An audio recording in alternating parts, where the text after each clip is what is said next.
আত্মজ্ঞান। আত্মদর্পণ না হলে যেমন নিজের রূপ নিজে দেখতে পাওয়া যায় না, সেই রকম আধার না পেলে ভালোবাসাও পরিপূর্ণতা পায় না। মানুষ নিজেকেই নিজে ভালোবাসে, কিন্তু যতক্ষণ নিজের স্বরূপ আর একজন মানুষের স্বচ্ছ হৃদয় দর্পণে প্রতিবিম্বিত হতে দেখতে না পায়, ততক্ষণ মানুষ নিজেকে চিনতেও পারে না, ভালোবাসতেও পারে না। মানুষ মানুষেরই মন চায়।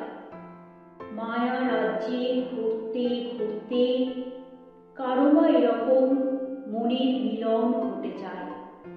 তখন উভয় মনে সমসূত্রপাত হয়ে আত্মবিস্মৃত ঘটে। প্রাণময় প্রাণ লীন হয়ে যায়। একটা নেশায় মন প্রাণ তখন বিভোর থাকে। নীল আকাশ, শ্যামল ধরণী, প্রকৃতির সকল বস্তুই তখন জীবের ভাবনেত্রের সম্মুখে অনির্বচনীয় সৌন্দর্যে মণ্ডিত হয়ে ওঠে। কিন্তু ভাব দীর্ঘকাল স্থায়ী হয় না। যাকে অবলম্বন করে এই রসের উদ্ভব হয়, যখন কালনেমির অবশ্যম্ভাবী আবর্তনে তা নয়নের অন্তরাল হয়ে যায়, তখন হৃদয় নীরস এবং যন্ত্রণায় প্রপীড়িত হয়ে ওঠে।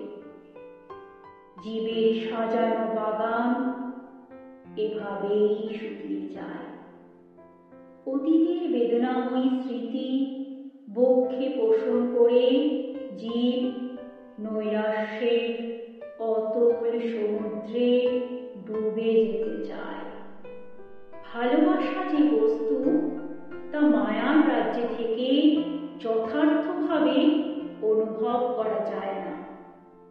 সেই জন্য মায়ান্ধ মানুষ পূর্ণ রূপ দেখতে পায় না। যেদিন পারবে, মায়ার অবগুণ্ঠন তার নয়ন থেকে ঘুচে যাবে।